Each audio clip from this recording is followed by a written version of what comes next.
Hi, welcome to the Cotton Underground. Today we're going to be reviewing the Godox X1 triggers. If you want to see these triggers in action as well as the TT600 flash, I'll put a link right over this hand for you to click on and also in the description below. Okay, so give that a look if you want to see a demo. This one's going to be the review. Okay, so in case you didn't know, these triggers come in a Canon, Nikon, and Sony version.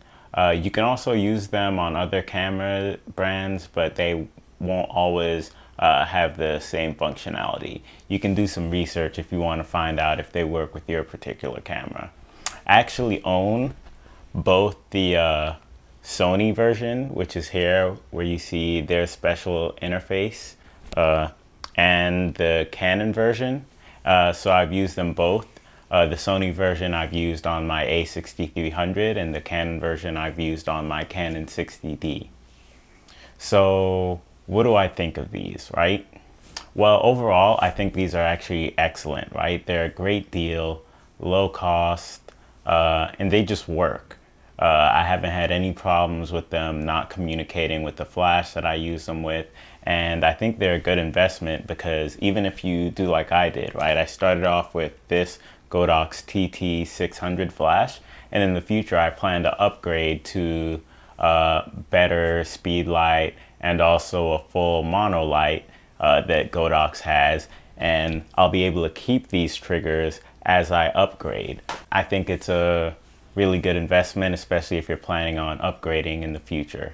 So let's go through some pros and cons. So pros, the price.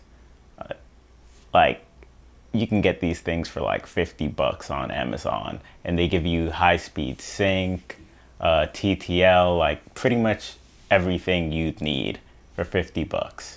And there are a lot of other triggers that are much more expensive that pretty much do the same thing.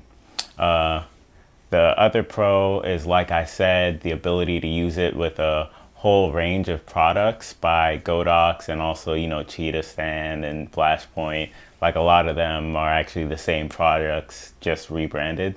So you can actually use these with some Flashpoint and Cheetah Stand stuff. They're actually all the same thing. Yeah, so like overall, it's really excellent. The only con I could really think of is the interface, right? So for doing different things on this trigger, sometimes it takes a button press, moving the dial, and another button press, right? I wish that it was a little bit quicker, like you only had to do one button press, but that's, really more of a nitpicky type of thing. It usually isn't much of a problem. Actually, it's never been a problem, but maybe if you had to do something really fast, and change your flash settings several times over and over, that could be a problem for you.